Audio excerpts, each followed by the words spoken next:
Nos quedamos de músculos en la concentración, que no eran nada prácticas, y en la inserción y anexo.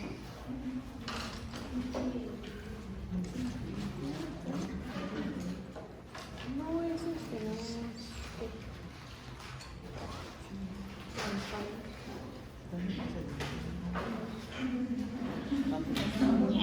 Nos quedamos aquí. Ajá. ¿Vimos esto? Sí. ¿Vimos esto? Sí. ¿Esto? Sí, ahí nos quedamos. No, ya no. Miren, la segunda categoría de anexos que cuentan los músculos son los anexos de compartimentalización. En este grupo encontramos a las fascias. Cabe hacer una aclaración. De hecho, prácticamente todos los órganos tienen fascias. Sus tejidos no se combinan con las estructuras aledañas. Entonces, la fascia en cualquier órgano es un anexo de compartimentalización. Sin embargo, en los músculos tiene una función adicional.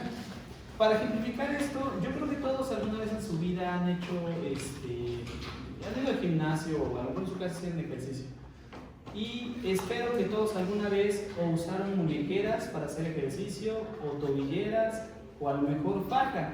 O a lo mejor como su servidor fueron cargadores, entonces pues tenían que ponerme faja para ser cargador.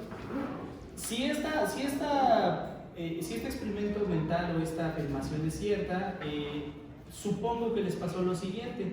Comienzan a levantar peso y de pronto, chavas, como que estoy poniéndome más fuerte, como que puedo levantar más peso o me es más cómodo levantarlo.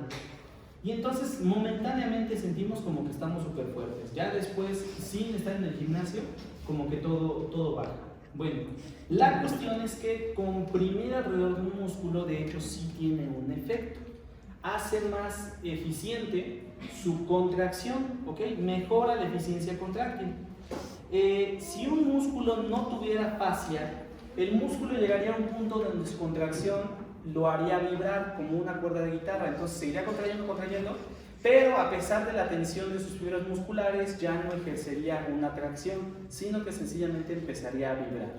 Gracias a que está la fascia, de todas maneras, aunque tendría que empezar a vibrar, esa vibración todavía se transforma en fuerza contractil adicional, es decir, le permite repasar ciertos límites de su capacidad contráctil. Entonces, la fascia es un anexo que en realidad puede tener cualquier órgano, lo compartimentaliza, pero en particular en el músculo mejora la eficiencia contráctil.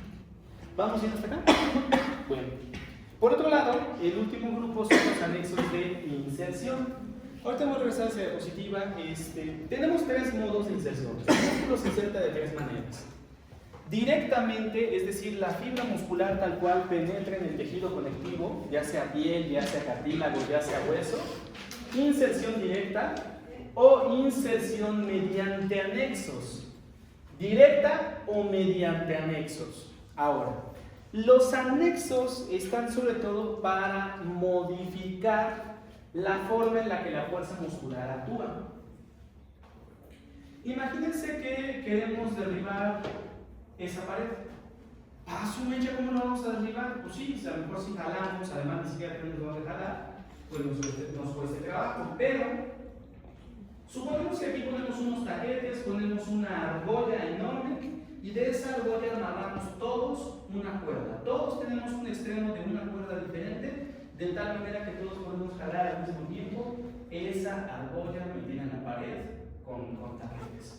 ¿Creen que podamos, cuando menos, provocar destrucción, llegar a arrancar esa argolla atascada con taquetes? Y a lo mejor algunos de ustedes dirán, no, pero si fuéramos el doble de alumnos que están acá y seguimos haciendo esa maniobra, y si fuéramos el triple, 4, 5, así un número ilimitado, pues tarde o temprano podríamos derribar o arrancar ese pedazo. La cuestión es que en los músculos, si no existiera ese mecanismo, no pueden concentrar su fuerza. Por lo tanto, tenemos anexos especializados en concentrar fuerza mecánica. Y esos anexos son los tendones. Doctor, es que el tendón es una estructura más compleja, en realidad tiene sus fibras de colágeno alineadas, tiene la característica de que se presenta predominantemente en extremidades, etc. Todo lo que me puedan decir es correcto. pero principalmente nos interesa su diferencia funcional. El tendón concentra fuerza. Y ahora vamos a lo contrario, ¿sale? Vamos a lo contrario. Tenemos una masa muscular muy grande actuando en una estructura frágil. ¿Qué pasa? Necesitamos distribuir la fuerza con la que esta estructura actúa sobre la estructura frágil, ¿sale? Con la que esta masa muscular grande actúa sobre esta estructura frágil. Al distribuir esa fuerza, entonces se dispersa y por lo tanto su capacidad de destrucción es menor. Los músculos grandotes se insertan en zonas amplias mediante aponeurosis. Los músculos pequeños tienden a emplear a los tendones como una herramienta para hacer más eficiente su capacidad contraria. ¿Hasta este momento dudas o preguntas? Bueno, diferencia entre tendón y aponeurosis. El tendón Concentra fuerzas. perfecto. ¿Y el aponeurosis? Dispersa fuerzas. Sale. Ese es el meollo del asunto. El último aspecto que les quiero comentar está relacionado con la vascularización del músculo. Miren, hemos hablado de huesos y de articulaciones. Cuando hablamos de huesos, el elemento vascular en el hueso no es el hueso completo, sino o el endostio o el periostio. Y se acabó. Cuando hablamos de vascularización en la articulación, el elemento vascularizado es la membrana sinovial. Todo lo demás no tiene vascularización. Pero cuando hablamos de músculo, el elemento vascularizado es todo el músculo, porque sus funciones son diferentes. Los otros son tejidos que no tienen acciones per se, ¿sale? Fundamentalmente son tejidos conectivos, diferentes variantes, pero tejidos conectivos. Pero el músculo sí tiene una acción y esa acción es contraerse, y para contraerse necesita energía. ¿De dónde saca la energía? De la sangre. Entonces, incluso en las unidades más pequeñas, en las regiones más microscópicas del músculo, este tiene una rica vascularización, ¿sale? El músculo es un tejido ricamente vascularizado. Y esto además tiene efectos que estamos a punto de ver en el siguiente bloque de generalidades. ¿Cómo regresa la sangre de la periferia al corazón? Sabemos que el corazón manda la sangre desde él hacia la periferia, pero ¿cómo regresa la sangre hacia él? ¿Qué fuerza impulsa la sangre hacia él? ¿Las arterias? No, las arterias para empezar se llevan la sangre desde el corazón. Lo que se les ocurra, digan. A ver, otra vez la pregunta. ¿Qué fuerza empuja la sangre de regreso al corazón?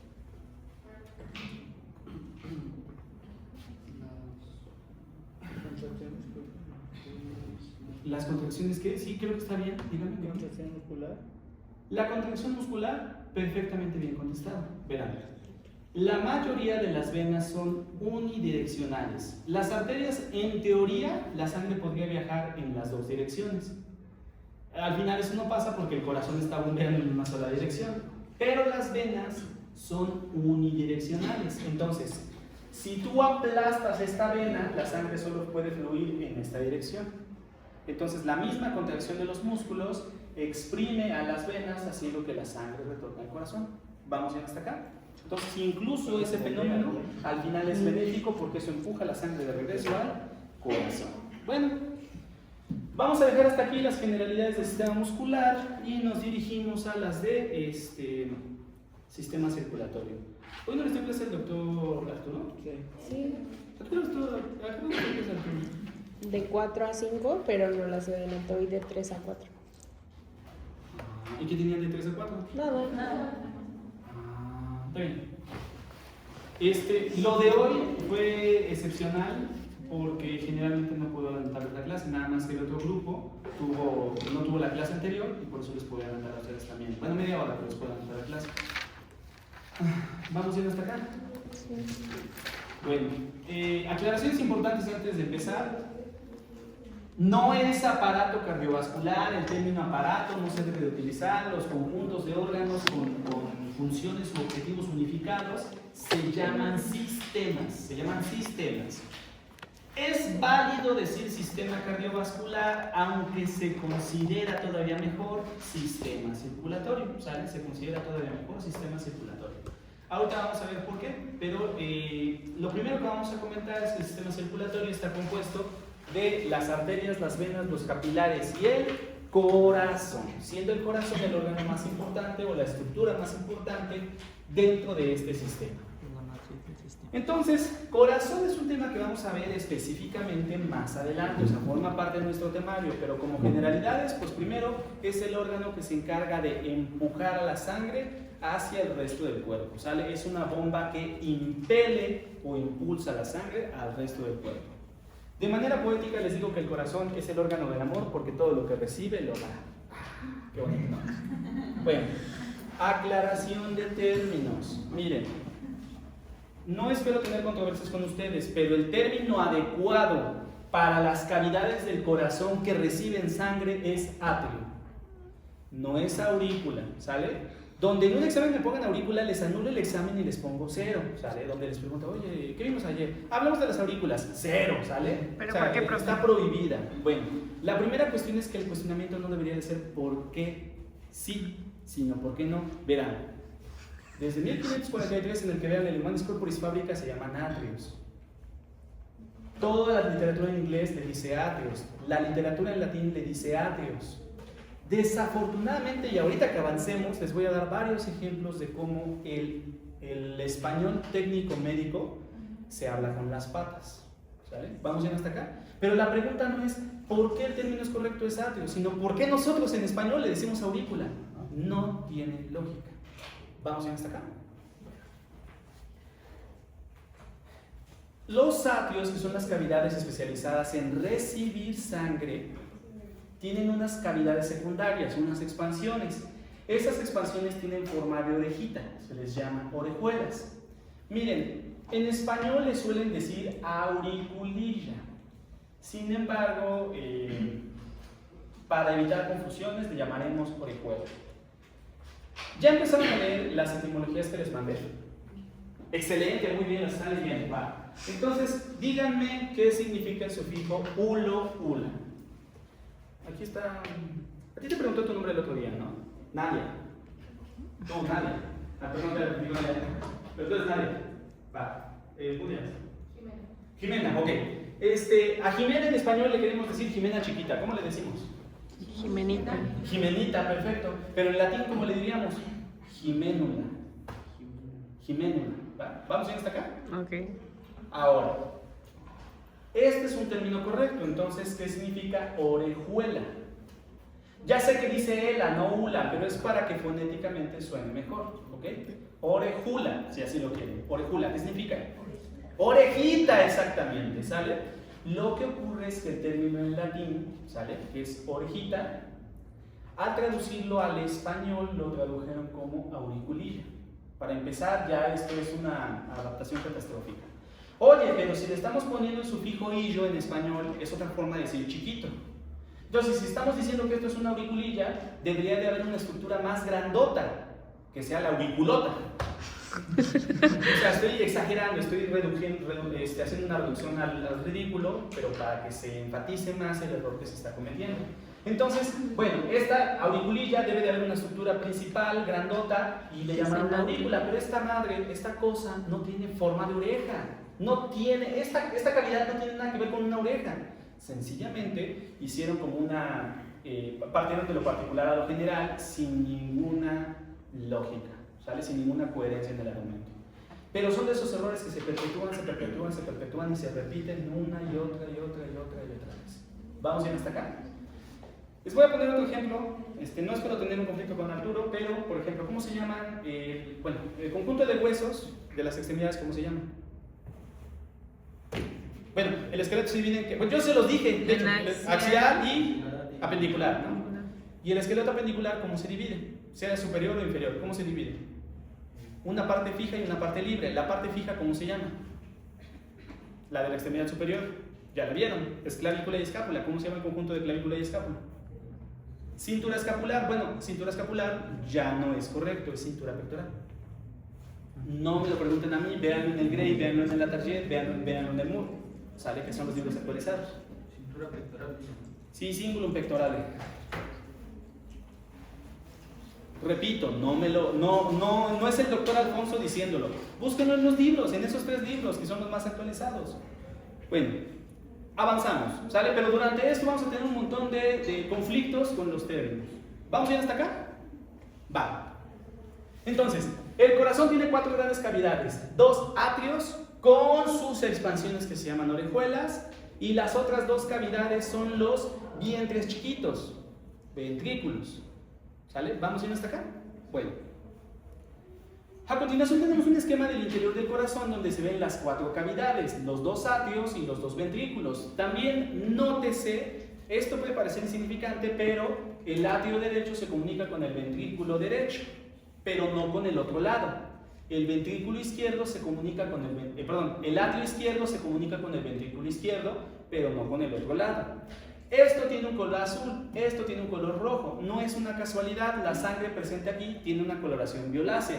La que está presente aquí tiene un rojo rutilante. ¿Vamos bien hasta acá? Ok. Ahorita vamos a platicar más de eso, pero miren. Tenemos circuitos.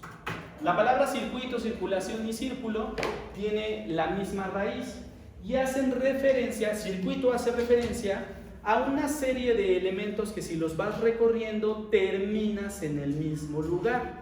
Un circuito es eso. Circulación es un circuito a través del cual va la sangre.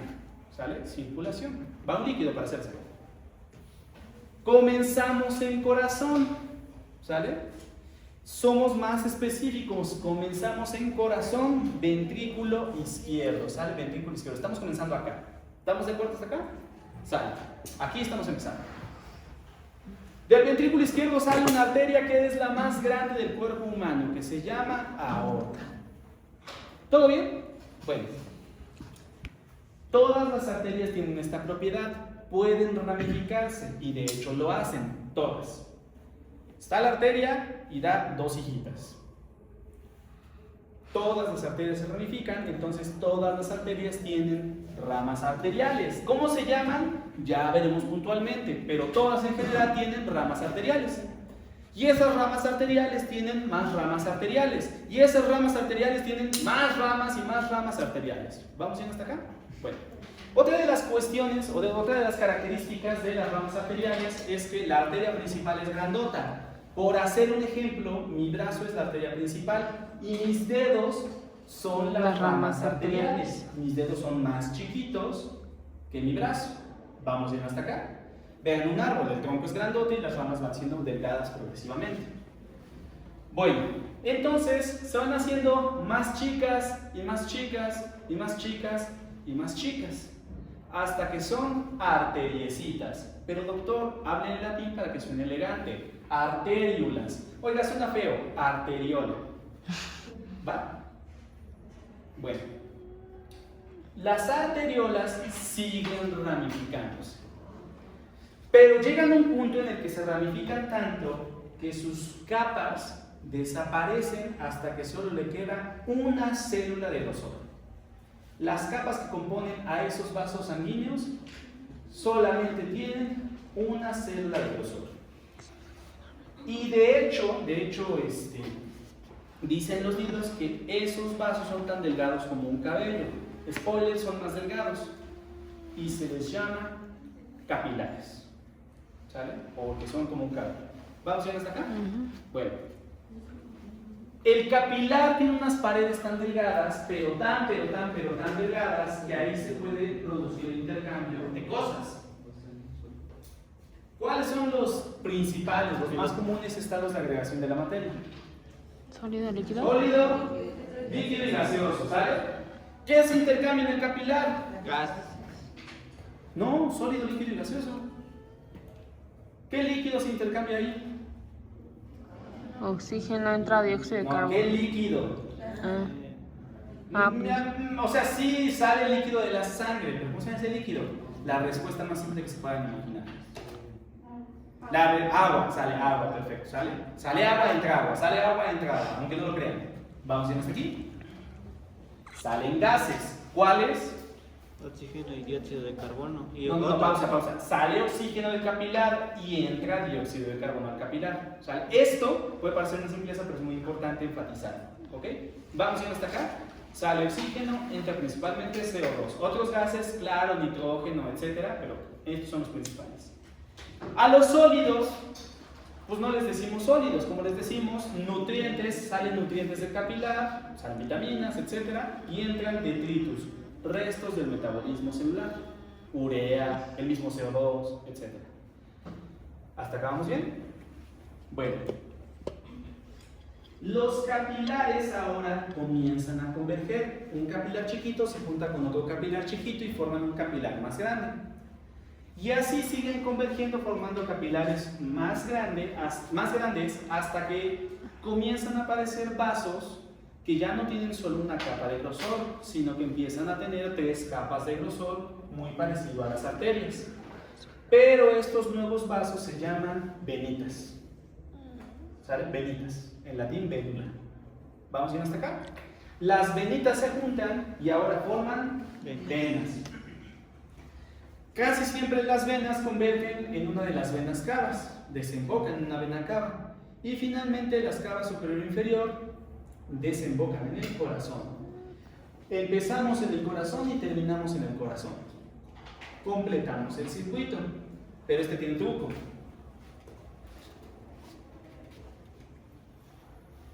Ventrículo izquierdo y terminamos en atrio derecho. ¿Se comunican? No. No. Por lo tanto, hay algo que no nos están diciendo. La parte 2 de este circuito, ¿sale? Se llama circulación menor. Entonces, ¿qué onda con la circulación menor? Lo voy a decir rápido porque en realidad todo esto es idéntico.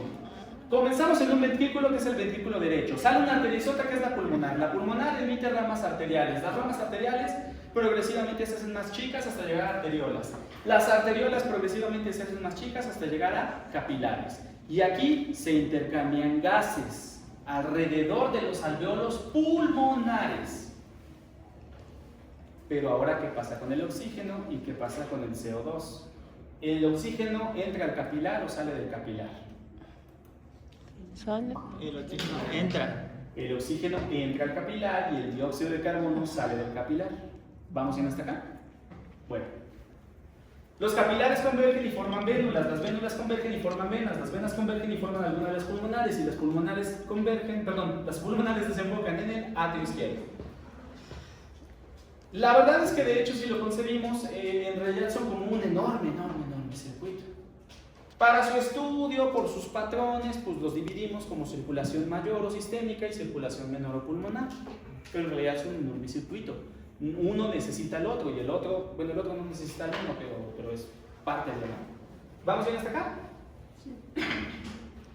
Hay otra cosa que les quiero comentar y que nos va a llevar a la otra modificación de sus conceptos. A lo mejor ya lo tienen muy bien planteado, pero quisiera que vieran cómo es la saturación. Debe de ser al revés. Ok, ¿cómo es la saturación? Vamos a empezar aquí en el ventrículo izquierdo. 98%, 98, 98, 98. Llegamos al capilar y ¿qué pasó con el oxígeno? Salió del capilar. Baja la oxigenación a aproximadamente 70%. Primer error en el lenguaje, no hay sangre desoxigenada, eso es incorrecto. En el mejor de los casos podríamos decir sangre con baja concentración de oxígeno, ¿sale? Hipoxigenada, pero no desoxigenada. ¿Vamos bien hasta acá? Pero ese no es el error más catastrófico. Vean, 70%, 70%, llegamos a las venas cavas, al atrio derecho y 70%. Y pasamos al ventrículo derecho y al tronco de las pulmonares. El tronco de las pulmonares es ¿qué? ¿Arteria o vena? Arteria. Arteria. Y tiene una saturación del 70%. Estas son arterias, estas son arteriolas. Y tienen una saturación del 70%. Llegamos al alveolo pulmonar, ahora el oxígeno entra de nuevo al capilar. Y las vénulas y las venas pulmonares llevan sangre con alta oxigenación. Esto me lleva al argumento muy frecuente y mal entendido de que las arterias llevan sangre oxigenada y las venas llevan sangre desoxigenada. No, el nivel de oxigenación no define si un vaso es una arteria o una vena. Hay arterias que llevan sangre con baja oxigenación y con alta oxigenación y venas que hacen exactamente lo mismo. Entonces, la diferencia no tiene que ver con oxigenación. ¿Vamos bien hasta acá? Bueno, y entonces, ¿cuál es la diferencia? Miren, esta imagen es extraída de Junqueira Histología, una esquematización de una arteria, una de una vena. ¿Vamos bien hasta acá? En términos generales, las arterias y las venas tienen 3 capas, de profundo hacia superficial, túnica íntima, túnica media y túnica adventicia. ¿Sale? 3 capas. ¿En cuál de esas 3 capas ustedes notan las diferencias más grandes? La media. En la media. Fíjense que esto es músculo liso. Músculo liso. La arteria tiene una capota de músculo liso, mientras que la vena tiene apenas una capita de músculo liso. ¿Vamos bien hasta este momento? Bueno. La cuestión es que la arteria no solo se trata de que tenga una capa de músculo liso más gruesa, también tiene algunos tejidos conectivos adicionales, como las láminas elásticas. ¿Ok? ¿Por qué? Las arterias transportan la sangre desde el corazón hacia la periferia. Desde el corazón hacia la periferia. Esto implica una cosa. Se ejerce sobre ellas presión. Se ejerce sobre ellas presión. Sus características constitutivas están enfocadas en resistir la presión. Eso define una arteria, sus características constitutivas. ¿Vamos bien hasta acá? Ahora, las venas. Aparte de la diferencia en la túnica media, les voy a contar algo. Todo órgano hueco, la parte hueca, la parte vacía se llama luz o lumen.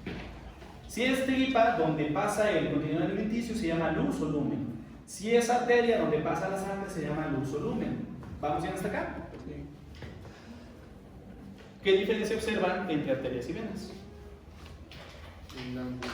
Que las venas son más Te acabo de enseñar una palabra, usa esa palabra. ¿Su lumen es más ancho? Ajá. El lumen de las venas es mayor que el de las arterias. De hecho, aproximadamente el 70% del volumen sanguíneo se encuentra en los vasos venosos. Casi solo un 20 a 25% del volumen sanguíneo se encuentra en las arterias. ¿Vamos bien hasta acá? Bueno, ¿por qué? Las arterias tienen una bomba que a cada rato les está mandando sangre, el corazón, pero las venas no. ¿Cómo es que la sangre regresa desde la periferia hacia el corazón? Quedamos hace rato que los músculos en parte aplastan a las venas y hacen que la sangre regrese al corazón. La presión con la que el corazón empuja la sangre desde sus cavidades hacia la periferia también en cierto modo hace que la sangre se regrese. ¿Sale? Esa presión también hace que la sangre regrese a él. Ese es el segundo elemento. Y el tercer elemento, que sobre todo ocurre en tórax y en abdomen, es que cuando el diafragma baja de forma muy burda, cuando el diafragma baja, digamos que exprime a las vísceras abdominales. Cuando sube, exprime a las torácicas. Le saca la sangre a las venas de las vísceras abdominales, le saca la sangre a las vísceras torácicas. ¿Así? ¿Vamos bien hasta acá? Ya tenemos a los 3 principales mecanismos que hacen retornar la sangre al corazón. Pero les dije, las venas son unidireccionales. Y aquí viene la pregunta del millón.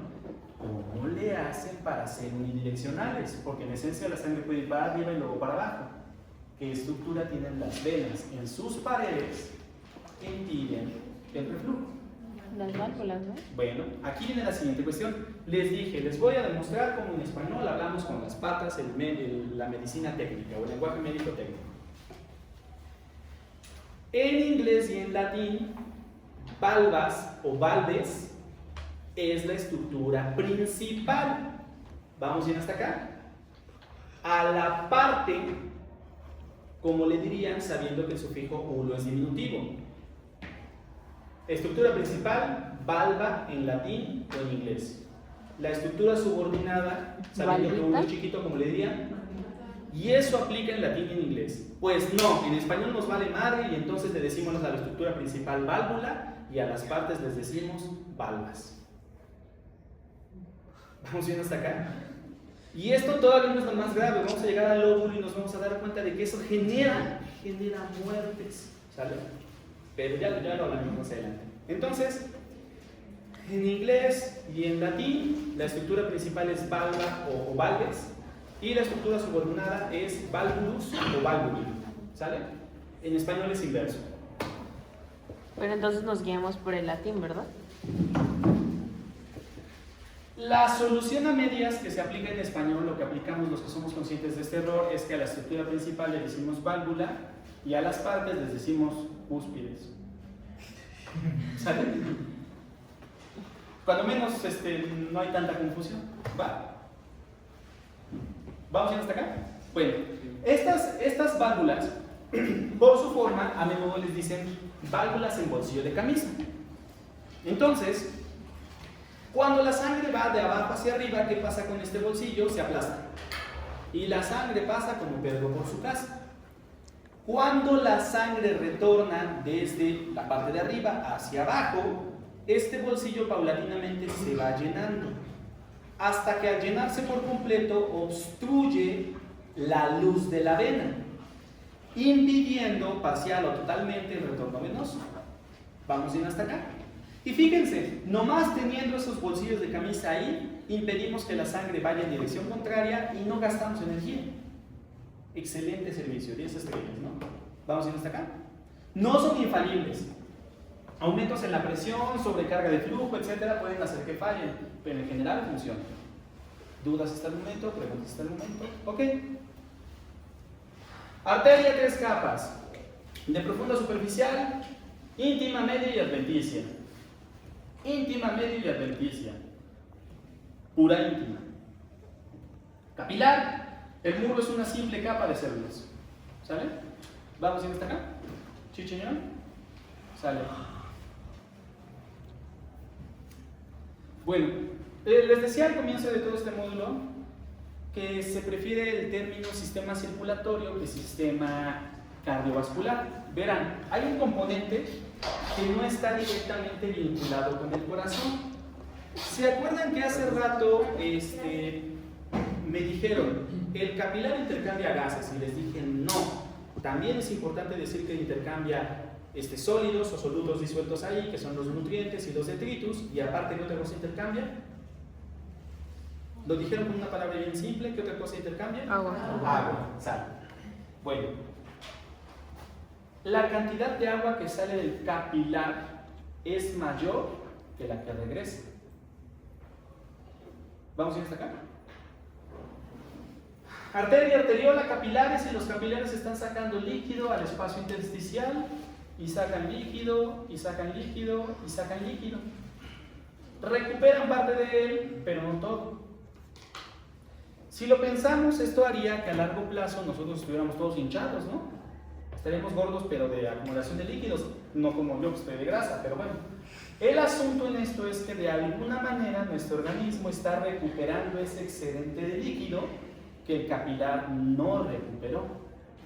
Y para ello existe un tercer sistema circulatorio, un tercer sistema de vasos que se llama sistema linfático. Cabe aclarar que el sistema linfático es un traslape entre lo circulatorio y lo inmunológico, ¿sale? Y ahorita no nos vamos a meter mucho con lo inmunológico, vamos con lo circulatorio. Por capilaridad, estos vasos van captando ese excedente de líquido que salió de los capilares y lo van recuperando. Cabe aclarar que como lo que sale de los capilares no es sangre, sino agua, lo que viaja por la linfa no es sangre, de hecho se llama linfa. ¿Sale? Perdón, lo que viaja por los linfáticos Líquido es linfático, linfa. ¿no? ¿Sale? Linfa. ¿Va? Linfa. No se llama líquido linfático. Sí, pero dice linfa es el término más adecuado y además es corto. ¿Vamos bien hasta acá? Lo que viaja por los linfáticos es linfa. ¿Vamos bien hasta acá? Sí. Bueno, fíjense que mi compita, el doctor Ariel, decía lo siguiente. La cantidad de variantes anatómicas que tienen las venas es equivalente a la cantidad de universos que hay en la película de Multiverso de la Locura de Doctor Strange. O sea, lo que quiso decir es, hay variantes anatómicas de arteria Pero de venas hay variantes, quítate que ahí te voy, hay un montón de variantes anatómicas de las venas. Bueno, pues si hay un montón de variantes anatómicas de las venas, las variantes anatómicas de los linfáticos sopota, o sea, están cañonas, son un montón, son bien diferentes de una persona a otra. Por lo tanto, y además por su pequeño tamaño, no vale la pena estudiar de forma específica cada uno de los vasos linfáticos, la verdad. Nos tendemos a concentrar en los sitios donde los linfáticos se concentran. Por ejemplo, ingles, axilas, cuello. ¿Sale? Vamos a ir hasta acá, son ejemplos. Y además, esos sitios donde los linfáticos convergen suelen presentar unas estructuras inmunológicas que se llaman ganglios linfáticos. Y nuevamente enfatizo, si estamos hablando, perdón, de la cagué, perdónenme la vida, y quiero corregirles si la cago yo. El nombre correcto es nodo linfático, ¿sale? El nombre correcto es nodo o nódulo linfático, ¿sale? Nodo, nódulo linfático. Ganglio linfático está mal, ¿sale? Ganglio linfático está mal. El término ganglio se aplica exclusivamente al sistema nervioso. Hay ganglios nerviosos y nodos linfáticos, ¿sale? ¿Vamos bien hasta acá? ¿Sí, señor? ¿Seguros? ¿Seguritos? Entonces, ¿cómo se llaman estas bolitas? Nodos linfáticos, ¿sale? Nodos linfáticos. Estuviste a punto de recibir.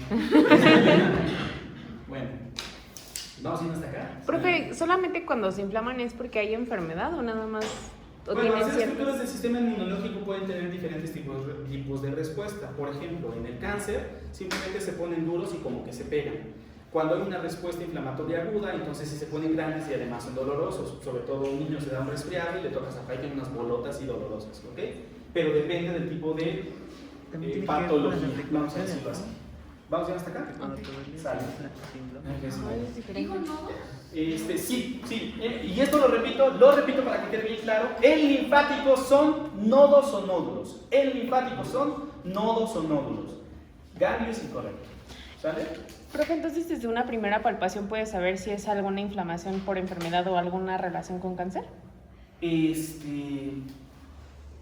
¿Por intuición? Tienes que hacer estudio Lo que me estoy intentando es imaginar en qué contexto palpas primero a una persona antes de que cuente sus síntomas, o palpas primero a una persona antes de explorar otras zonas. Generalmente la palpación del cuello es una de las últimas cosas que se hace. Por ejemplo, está enfermo de la garganta, le ves la garganta primero.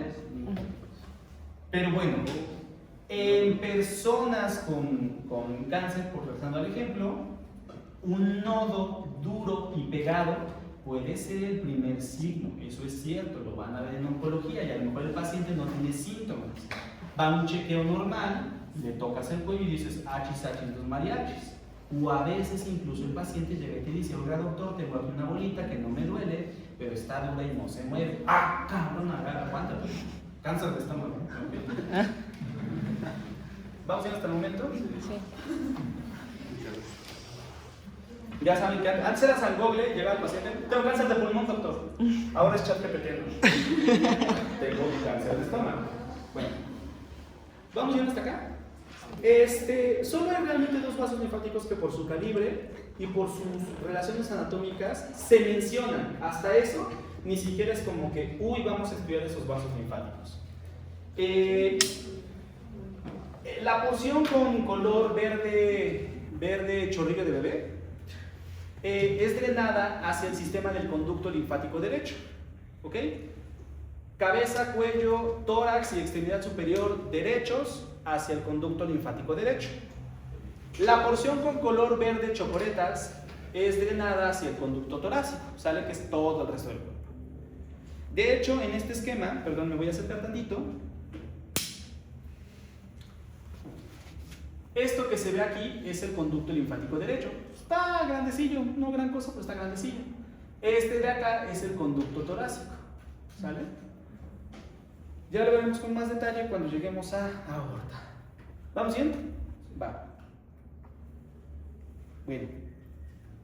Entonces, terminamos circulatorio. Profe, entonces Dígame. cuando hacen los masajes linfáticos, ¿ayudan a? Muy buena. Mira, algunas personas, por diferentes condiciones, voy a pensar ahorita en quemaduras, pero hay muchas condiciones que lo pueden producir. tienen una mala función de sus linfáticos. ¿Sale? Voy a pensar en la extremidad inferior derecha. ¿Sale? Entonces, esa mala función de sus linfáticos hace que la función circulatoria que ellos ejercían sea abolida. Ellos recuperaban el excedente de líquido que salía del capilar. Entonces, si ya no funcionan, ese excedente no regresa a la circulación. Como consecuencia, si es en la extremidad inferior, esa extremidad inferior se ensancha. ¿Okay? También vamos a pensar que es una persona que nomás tiene afectada una pierna. Se pone gorda nomás esa pierna. El masaje linfático busca, que valga la redundancia, mediante compresiones, mediante masajes, aumente la presión con la que se recupera el líquido hacia el capilar. A nivel microscópico, lo que estamos haciendo al aplastar es que la presión que hay en el espacio intersticial aumente, y al aumentar la presión hidrostática en el espacio intersticial, el agua regresa en mayor proporción al capilar. Entonces, con el masaje linfático, digamos que poco a poco estás exprimiéndole la pierna, en este ejemplo, a la persona para que ese líquido retorne a la circulación. ¿Retención de líquidos? ¿Mándame? ¿Como retención de líquidos? Más o menos. Es que la retención de líquidos literalmente es que estás teniendo más líquido. Pero aquí es una retención muy específica por una mala función. Y además ese líquido está en el espacio intersticial. ¿Sale? Regresando al ejemplo, sobre todo estas personas, luego se vuelven, bueno, no es que luego se vuelven dependientes, más bien sus linfáticos no funcionan. A lo mejor si fue por una quemadura, a la larga tenga una neovascularización linfática y ya recupere parte y otra vez drene, ¿ok? Pero generalmente no funciona, entonces prácticamente toda su vida se va a tener que estar haciendo masaje linfático, ¿sale? Incluso hace unos años vimos unos sistemas mexicanos que se llaman Shukoa, donde les ponían como una especie de manguera, bueno, manguera como aplanada y sofisticada, alrededor de una pierna. Entonces le llamaban Shukoa porque como una serpiente se enredaba alrededor de la pierna. Ya la enredaban así como apretada y empezaba el flujo de agua. Y entonces cuando el agua pasaba, le estaba literalmente exprimiendo la pierna, le estaba haciendo el masaje. El problema es que el aparato salía muy caro, entonces a la larga pues, salía mejor que le pagaran a una persona por masaje linfático a que le estuvieran poniendo el Shukoa. Pero bueno, ejemplos. Vamos bien hasta acá. ¿Sí? ¿Quedó claro? ¿Sí respondo tu pregunta? Va bien. Vamos al último sistema generalista que por el momento vamos a abordar, que es el sistema nervioso, ¿sale? Entonces abordamos los sistemas que dan estructura al cuerpo y abordamos los sistemas que están presentes en general en el cuerpo. Bueno, el sistema nervioso. Como ahorita estamos en primero, pues vamos a ver unas bases muy generales para entender sobre todo el concepto de inervación. Va muy encaminado en eso. Ya más adelante pues veremos otros conceptos, pero cuando lleguemos a cabeza. Sospecho que les voy a terminar dando cabeza ahí. Bueno. Divisiones del sistema nervioso. Anatómicamente el sistema nervioso se divide en una parte central y una periférica. A la larga, este criterio resultó una maravilla. ¿Por qué? Porque incluso hay enfermedades que afectan específicamente al sistema nervioso central y no al periférico, y viceversa, el sistema nervioso periférico y no el central. ¿Sale? Apenas está viendo un actor de doblaje, no un actor, ¿no? ¿Saben cómo se llama el actor de doblaje de Capitanazo? No. No saben ni quién es Capitanazo, no busquen eso en su momento. Peínate, ¿no? Tantito, echa tu peinado, ¿no? Te vas a peinar, ¿no? ¿Vale? Ya se trabó esta cosa. Ya está, en fin. Perdón. Anatómicamente se divide el sistema nervioso central y el sistema nervioso periférico. La verdad es que la definición ha evolucionado un poquito. Entonces ya no es estrictamente anatómica, ya es una definición con bases muy bien establecidas a nivel histológico, pero pues ahorita son generalidades. Ahorita el sistema nervioso central y periférico se diferencian por su anatomía. El sistema nervioso central, bueno, ahorita lo vamos a ver en el ejemplo. Aparte de dividir el sistema nervioso central y periférico, hay otra división no tan popular que nos habla de una porción del sistema nervioso que es consciente, planificada y que además llega a los músculos que le dan forma al cuerpo. Y como cuerpo se dice soma, a esta división se le llama sistema nervioso somático. Si lo piensan, el nombre está bien rebuscado. Por otro lado, hay otra porción del sistema nervioso que llega a... ya se hace chico. Hay otra porción del sistema nervioso que llega a la tripa, que predominantemente es inconsciente, trabaja de manera automática y que se le dice sistema nervioso autonómico. ¿Ok? Repito, estas divisiones no son tan populares, pero sin embargo es importante que las tengamos presentes. Una parte consciente y otra parte inconsciente, en términos generales. ¿Vamos bien hasta acá? Bueno, estos criterios, el criterio de central y periférico y el criterio de somático y autonómico, no son excluyentes. Se pueden incluso combinar, podríamos tener central y somático, central y autonómico, periférico y somático, periférico y autonómico, ¿sale? Es poco frecuente que lo digamos así, pero de que existe, existe, ¿ok? Ahora sí. El sistema nervioso central es la porción del sistema nervioso que está dentro de cavidades óseas. Dentro de cavidades óseas. Como la cavidad craneal o la cavidad medular de la columna vertebral. La porción del sistema nervioso central que está dentro de la cavidad craneal se llama encéfalo, que literalmente significa dentro de la cabeza, encefalos, ¿sale? Y por otro lado está la médula espinal, que es la que está dentro de la columna vertebral. El sistema nervioso periférico está hecho de dos cosas: nervios y ganglios. Recuerden, por favor, ganglio es un término que se aplica exclusivamente al sistema nervioso. Su maestro la caga, pero ustedes no deben de hacer. ¿Vamos bien hasta acá? Bueno. Sistema nervioso periférico está hecho de nervios y ganglios. Ahora, que los nervios si salen del encéfalo se llaman craneales, que si salen de la médula espinal se llaman espinales, y que si no salen de ninguno de esos dos se llaman autonómicos. Pero en general, el sistema nervioso periférico está hecho de nervios y ganglios.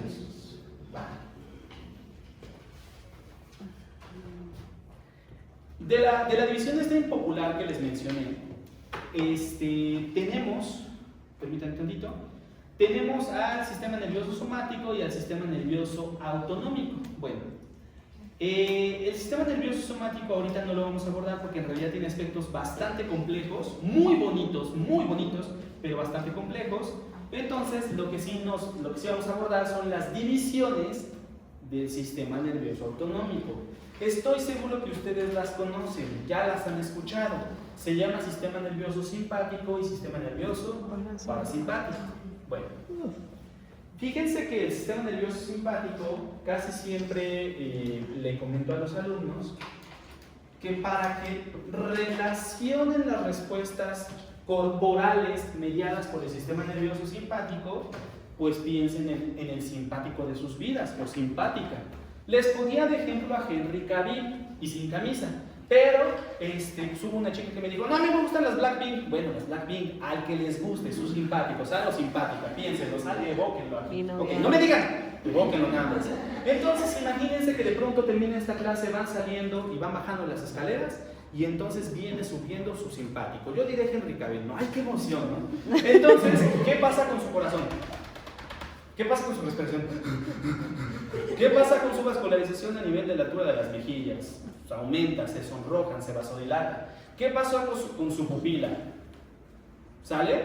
¿Qué pasa con los vellos? Se erizan, ¿sale? ¿Qué pasa con la tripa? Se deja de mover y se le deja de aventar sangre, ¿sale? Entonces ya pensaron una serie de respuestas fisiológicas que actúan cuando se encuentran a su simpático o simpática, ¿sale?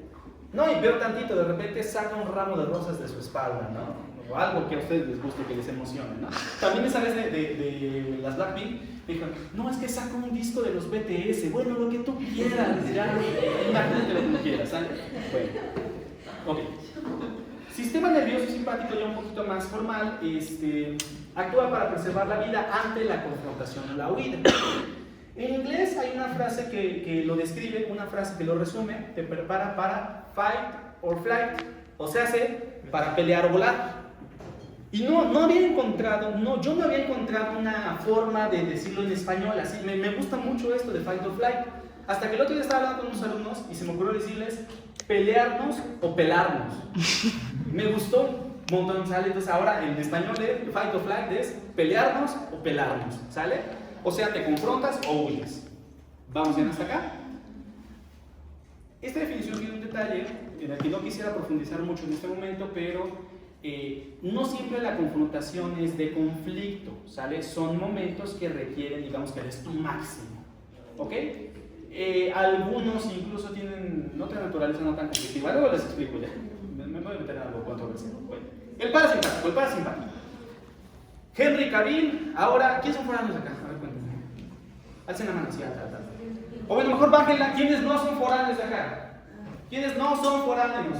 ¿Y qué? ¿Los demás no se acuerdan que son? Ok, bájenla, ya. Bueno, los que son foráneos van a intentar recordar este viernes o este jueves que se fueron a su casita y cuando llegaron los recibió su mamá. Y los que no son foráneos van a pensar cuando van a ver a su abuelita o a la clásica tía consentidora, ¿no?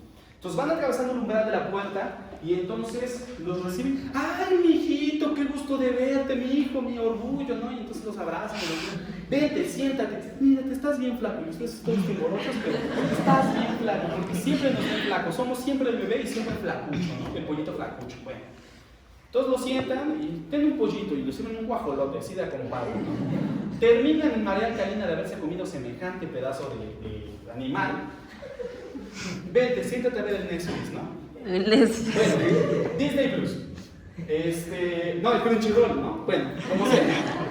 Entonces se sientan y hasta les llevan su cobija, ¿no? Les ponen sus zapatitos y les dicen, ven que tú eres el consentido de la casa porque pues estudias medicina, te vistes de blanco, subes TikToks, publicas callando bocas y no sé qué, entonces ahí los tratan como reyes. Bueno, piensen en toda la serie de reacciones fisiológicas que está teniendo su cuerpo en ese contexto. Piénsenlas incluso en lo contrario de la reacción simpática. Su frecuencia cardíaca, están tranquilos, están en un ambiente cordial, protegidos, baja su frecuencia disminuye su frecuencia respiratoria, ¿sale?